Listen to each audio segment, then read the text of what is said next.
정은경 총장의 2021년 11월까지의 계획이 발표되었는데 일본 사회에서는 반대로 큰 충격에 휩싸이고 있습니다.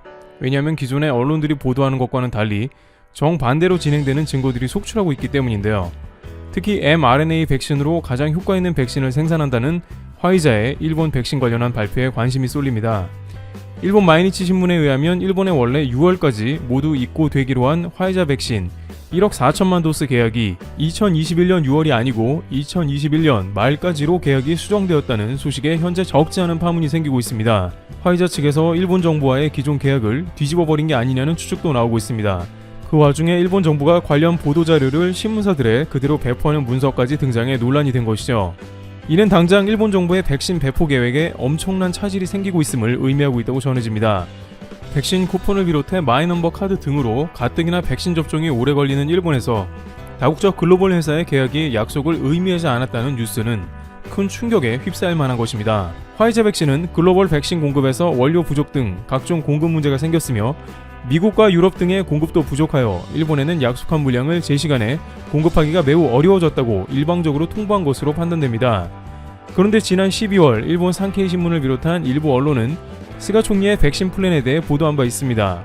스가 총리는 백신 없는 올림픽은 없다고 이야기했으며 도쿄올림픽이 전국민 백신 접종이 순조롭게 진행되면 6월까지 모든 국민이 접종이 완료되어 올림픽을 안전하게 치를 수 있을 것이라고 장담하기도 했습니다.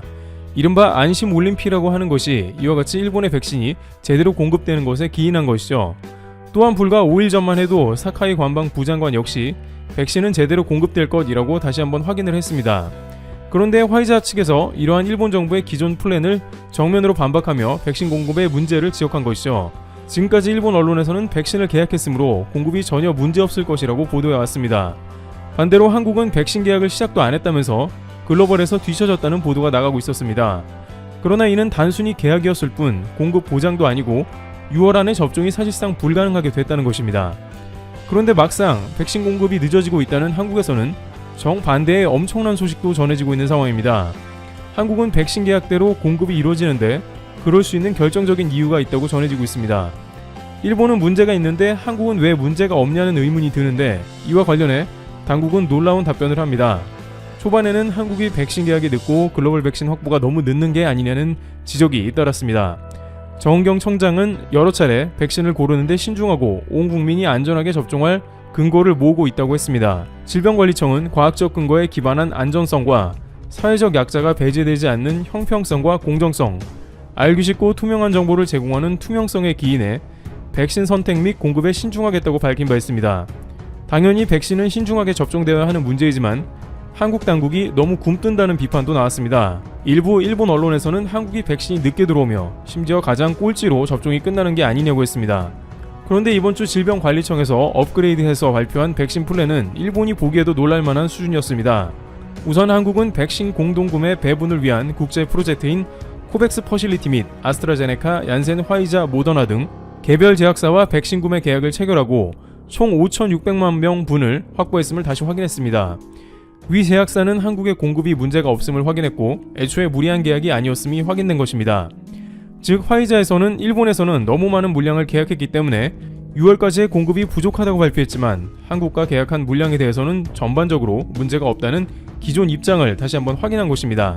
그런데 여기서 정은경 청장은 기존 백신에 더해서 노바백스와도 2천만 명분을 추가로 들여오기 위한 계약을 거의 완료한 상태라고 전하고 있습니다. 그런데 여기서 중요한 점은 노바백스를 위탁 생산한다는 점입니다. 이는 애초에 공급 차질이라는 자체가 생길 수 없는 것이 원료만 주면 한국에서 백신을 생산해내기 때문입니다. 이 방식은 글로벌 제약사들이 사실상 가장 선호하는 방식인데 운반의 어려움도 상당히 덜 수 있기 때문이죠. 그러나 이렇게 백신 위탁 생산을 원하는 만큼 자유롭게 할 수 있는 바이오 강국은 전 세계에서 많지 않습니다. 바로 이때 한국은 SK바이오, 녹십자 등 기존의 코백스와도 협업을 하는 글로벌 백신 생산 업체들이 있었던 것이죠. 따라서 일본과는 차원이 다르게 백신 공급에 있어 캐파가 흔들리지 않은 모습을 보여준 것입니다. 이러한 안정적인 백신 공급 라인 가운데 정부는 2021년 안전한 일상을 찾는 계획까지 구체적으로 발표했습니다. 보건복지부는 위험군에 따라 사회적 거리두기를 개편하고 면역 형성 시기에 맞는 정책도 수립하고 있습니다. 정은경 총장은 11월까지 백신 접종을 70% 이상 맞춰 집단 면역을 형성하는 것을 목표로 하고 있다고 밝혔습니다.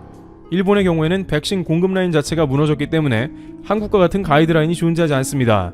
당장 도쿄올림픽 이전에 백신 접종은 둘째치고 언제 누가 백신을 맞느냐도 하나도 정해지지 않았습니다. 상황이 이러자 일본 정부는 지난주 갑작스럽게 태도를 바꿨는데요. 백신 접종 장관으로부터 부임된 고노다로 장관은 백신 접종 계획은 백지나 다름없다, 아무런 계획이 정해지지 않았다고 일본 정부 입장을 반박했습니다. 여기에 오늘자로 가토 관방장관까지 기존의 입장과는 다르게 백신 접종 일정은 미지수라고 다시 밝혔습니다. 또한 현재 산케이 신문의 설문조사에 따르면 일본인의 70%는 백신 접종을 원하지 않고 있는 것으로 조사됩니다. 따라서 일부 백신 물량이 2월부터 들어온다고 하더라도 많은 이들은 백신 접종을 시간을 두고 지켜볼 것입니다. 스가 총리의 백신 접종 플랜에 의한 안심 올림픽이 사실상 좌절되는 게 아니냐는 의견이 나오는 이유입니다. 이와 같은 사실이 알려지자 일본 네티즌들은 스가 내각을 더 이상 신뢰할 수 없다는 반응입니다. 실제 스가 총리는 지지율이 40% 이하로 떨어지면서 벌써부터 레임덕이 나왔다는 소리가 들리고 있습니다. 일본 총리가 지지율 40% 이하라는 것은 차기 선거에 출마하기가 어렵다는 뜻이 되기 때문입니다.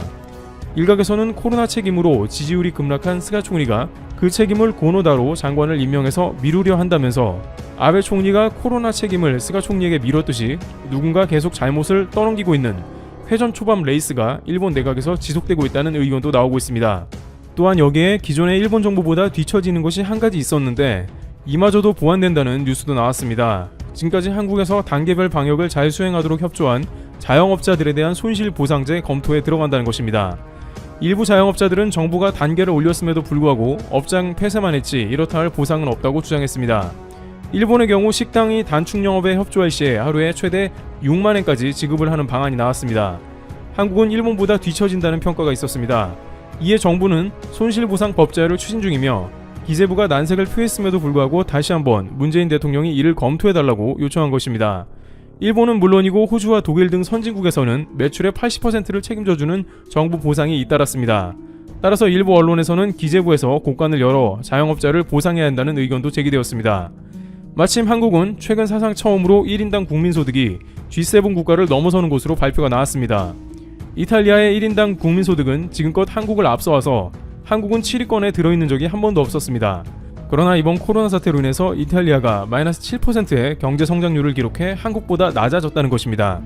이탈리아는 경제에서 관광 등 서비스업이 차지하는 비중이 높아 수출 중심의 한국보다 코로나19 타격을 더 크게 받은 결과입니다. 반면 한국은 반도체 등 제조업 수출이 11월, 12월에 5에서 10%가량 증가하면서 사상 최초로 G7 자리를 꿰차게 된 것으로 보입니다. 한국의 경제 규모 순위도 올라갈 전망입니다. 국제통화기금 IMF의 세계 경제 전망 보고서를 보면 2020년 한국의 GDP는 1조 5,868억 달러로 전 세계에서 10번째가 될 것으로 나타났습니다. 이는 2019년의 12위보다 2단계 상승한 것입니다. 전년도에 한국보다 앞섰던 브라질과 러시아는 각각 12위와 11위에 그칠 것으로 예상됐습니다. 이와 같이 한국은 처음에는 일본에 비해서 방역을 비롯해 백신도 제대로 준비가 안 됐다는 비판이 나왔으나 결국에는 모든 상황에서 일본을 뛰어넘으며 가장 먼저 코로나와 경제를 회복할 것이라는 전망이 쏟아지고 있습니다. 트래블튜브 여기서 마치겠습니다. 감사합니다. 세계의 구도가 새롭게 재편되고 있습니다. 세계의 평화보다는 자국의 신뢰를 내세우는 외교가 중심이 되면서 군사력이 더욱 강조되고 있죠. 현재 미국은 돈을 내지 않으면 미군을 철수하겠다며 동맹국을 협박하고 있습니다. 실제로 독일에서는 주둔 미군의 대대적인 감축이 결정되었습니다. 한국은 상황이 더 복잡합니다. 사실상 미중 신냉전에 개입되어 있고 북한의 핵 위협도 계속되고 있으니까요. 결국 대한민국 정부는 동북아에서 벌어지고 있는 군비 경쟁에 본격적으로 뛰어들려고 합니다. 강한 나라를 만들어야 한다고 결정한 것입니다. 지난 10일 국방부는 2021-2025년 국방중기계획을 발표했습니다. 계획의 핵심은 우리 군을 북한과 한반도를 넘어 중국, 일본 등 주변국을 견제하는 전력으로 키우는 것입니다. 국방부는 앞으로 5년간 300조 7천억 원의 국방 예산을 투입하겠다고 밝혔습니다. 이 계획대로라면 2024년 한 해 국방 예산이 60조 원을 넘습니다.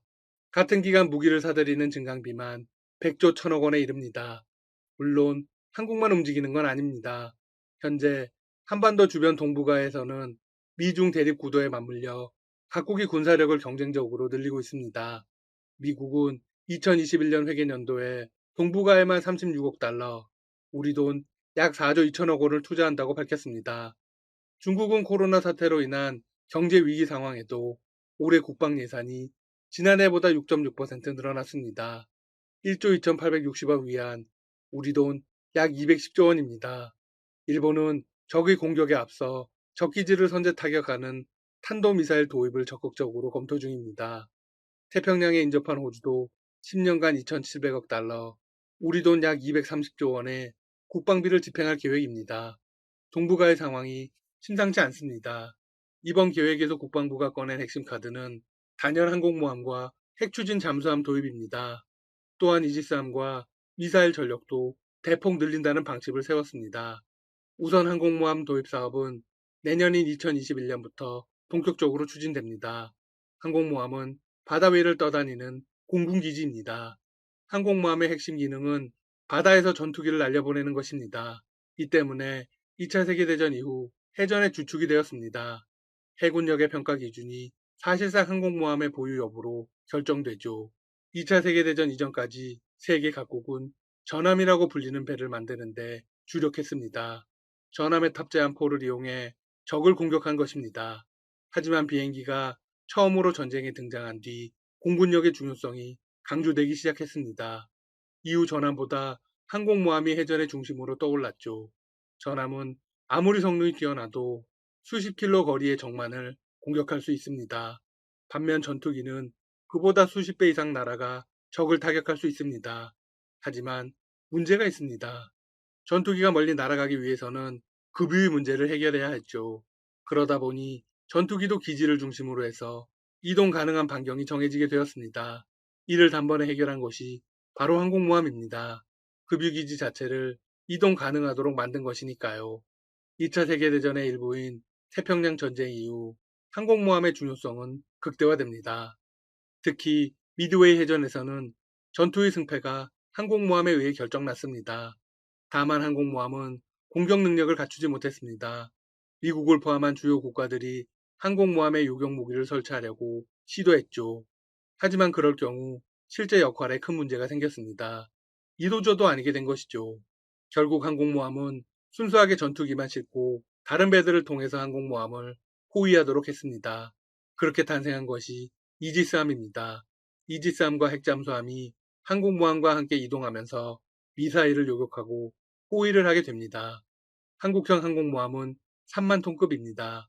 수직 이착륙 스텔스 전투기인 F-35B를 태우고 병력, 장비, 물자 수송 능력도 갖출 예정입니다. 항공모함을 설계하기 위해 공군의 차세대 전투기 2차 사업은 수직 이착륙기인 F-35B 20대를 사오기로 했습니다. 3차 사업으로 F-35A 20대를 더 구매하는 방향으로 갈 것이라고 합니다. 또한 국방부는 항공모함 호위를 위해 이지스 구축함을 3척에서 6척으로 늘리고 한국형 이지스라고 불리는 6,000톤급 차기 구축함 6척을 확보할 계획입니다. 여기서 끝이 아닙니다. 국방부는 잠수함에 대해서도 대대적인 투자를 단행할 계획입니다. 3,000톤급 잠수함인 장보고3에 이어 3,600톤급과 4,000톤급 잠수함을 건조할 예정입니다. 4,000톤의 추진 방식은 원자력이라는 게 해군 내부의 중론입니다. 즉, 핵 잠수함이라는 의미죠. 군의 핵심 관계자는 이렇게 말했습니다. 프랑스의 4,700톤급 잠수함인 바라쿠다급을 모델로 개발하고 있다. 20% 정도의 전홍축 우라늄을 사용하는 국산 소형 원자로를 싣는다면 40년간 연료 교체가 필요 없는 핵잠수함을 건조할 수 있다. 미사일 전력도 대폭 증강하기로 했습니다. 2톤 규모의 탄두를 갖춘 현무4 등 탄도 및 순항 미사일의 보유 수량을 대폭 늘리고 발사 수단도 다양화하기로 했습니다. 또한 탄도미사일의 사거리를 800km로 제한하는 현행 한미 미사일 협정을 개정하기로 했습니다. 물론 항공모함 사업에 대해서는 반대론도 존재합니다. 우선 조 단위로 예상되는 건조 비용 대비 전략적 효과와 함께 해군의 고질적인 인력난 등이 문제로 꼽히고 있습니다. 주변국의 관련 움직임에 대응해야 한다는 목소리도 만만치 않습니다. 주변국은 북한, 중국, 일본입니다. 우선 중국은 이미 항공모함 2척을 실전 배치했습니다. 일본도 이즈모급을 F-35B 탑재가 가능하도록 개조하겠다며 항공모함 배치를 공식화한 상황입니다. 사실 국방부의 이번 중기 계획은 모든 걸 감안한 것입니다. 전방위 안보 위협에 주도적으로 대응할 수 있도록 짠 것이죠. 이는 당국이 공식적으로 밝힌 것입니다. 문재인 정부는 2018년 국방백서에서 북한은 적이라는 표현을 빼고 이렇게 규정했습니다. 적은 대한민국의 주권, 국토, 국민, 재산을 위협하고 침해하는 세력이다. 북한에 한정하지 않고 상황에 따라 주변국도 적이 될 수 있다는 확장 개념을 사용한 것입니다. 물론 중국군의 전력은 한국보다 크게 우세합니다. 일본마저 압도합니다. 하지만 한국이 항공모함을 구축한다고 당장에 큰 문제가 되지는 않을 것입니다. 일본의 경우 해군력에서 한국보다 앞선다는 평가가 있습니다. 하지만 10년 전 이야기입니다. 현재 한국은 대등한 군사력을 보유하고 있습니다. 거기다 항공모함으로 해군력까지 보완하면 사실상 해볼만 하죠. 이제 일본이 함부로 독도 앞바다에서 무력 도발을 할 수는 없을 겁니다. 방위사업청은 오는 19일 항공모함 관련 공개 토론회를 열어 항모의 필요성 등에 대한 의견을 수렴할 계획입니다. 이 같은 움직임에 주변국은 역시나 엇갈린 반응을 보일 것으로 예상됩니다. 우선 미국은 문제가 없을 거라는 게 대부분의 예측입니다. 핵 잠수함의 핵 연료 문제도 지금의 트럼프 행정부라면 인도태평양 전력 참여와 주한미군 방위비 분담금 증액을 엮어 협상하면 문제 삼지 않을 가능성이 큽니다. 북한은 알레르기 반응을 보일 것입니다. 관영 매체 등을 동원해 겉과 속이 다르다는 등의 강도 높은 비난을 할 가능성이 크죠.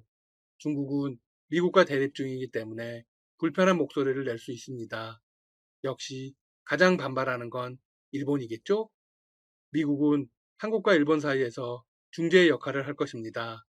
일본을 잠재적 적국으로 삼는데 미국이 반대하기 때문에 한미일 안보 협력의 틀에서만 인정할 것이라는 겁니다. 주변국의 반응이 어떻든 한국은 할 것을 하면 됩니다. 항공모함을 포함한 전력 보강은 반드시 필요한 과업입니다. 지금까지 닥터시사TV였습니다. 여러분 시청해주셔서 감사합니다. 구독과 좋아요 부탁드립니다.